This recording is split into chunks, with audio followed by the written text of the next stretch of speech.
The German Shepherd lunged forward, muscles taut, its growl vibrating through the air as the officer's hand tightened on the leash. "Take him!" The command cracked through the park, sharp and merciless. All eyes turned toward the frail figure on the bench, a gray-haired man in a worn green jacket, his hand resting protectively on the polished insignia stitched to his sleeve. He didn't move. He didn't flinch. He simply looked up, his tired eyes steady as the beast surged toward him. Gasps rippled through the crowd. Mothers pulled children closer, joggers froze mid-stride, and silence wrapped itself around the park like a tightening noose. And then something no one expected happened.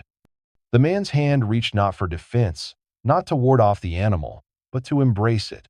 His palm pressed gently against the side of the K9's neck. The dog, snarling moments ago, froze mid-motion. Its growl softened into a whimper, its ears folding back. The tension in its body melted as if it had recognized something no one else could see.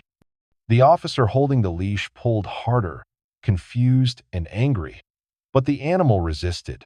It turned its head toward the old man, pressing against him with a familiarity that made the crowd's confusion deepen. Whispers began to rise. "Why isn't the dog attacking? Who is that man?" The old soldier, his weathered face kissed by the afternoon sun, did not answer. He simply closed his eyes for a moment, as if remembering something only he and the dog could share. His name was Samuel Carter. Once, long ago, he had worn the uniform of his country. The medals now tucked away in a modest box at home had been earned in places no civilian wished to see. Samuel had walked deserts where the air burned his lungs, forests where silence hid death, and villages where he had buried brothers whose laughter still haunted his dreams. He had served not for glory, not for recognition, but for the men beside him, their voices, their trust, their unspoken bond. One of those bonds had not been human at all. Years ago, in the dust of a foreign battlefield, Samuel had been paired with a K9 partner named Rex, a German shepherd with eyes that glowed amber in the twilight. Together, they had walked into fire and darkness. Rex had dragged him out when shrapnel tore through his leg. Rex had found the wounded when all hope was lost.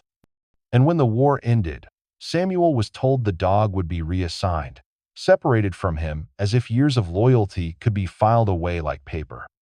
Samuel had fought that decision. He had written letters, begged, even traveled to stand before indifferent officers. But Rex was taken, and Samuel returned home alone. Since then, every German shepherd's bark felt like an echo of his past. Now, standing before him, the officer tightened his grip, demanding obedience from the K9. Yet the dog leaned harder into Samuel's touch. The crowd's silence deepened into unease. This wasn't simply disobedience, it was recognition. The officers exchanged confused glances. "Something's wrong with the dog," one muttered. Another scoffed. "It's just a stupid old man. He probably smells like food." But the truth hung heavier in the air. Samuel's quiet dignity clashed against their authority, and in that moment, the roles shifted. The officers, standing tall in polished boots, looked strangely small against the bent figure on the bench who hadn't spoken a word. The injustice was sharp. A veteran who had once bled for the flag was now treated as a nuisance, a man to be intimidated by the very symbol of service he had once embodied. And the bystanders? They stood silent. "Get your hands off the dog," the officer barked. "He's not yours." Samuel didn't move. His wrinkled hand stayed resting on the animal's fur, steady and calm. His silence spoke louder than any protest could.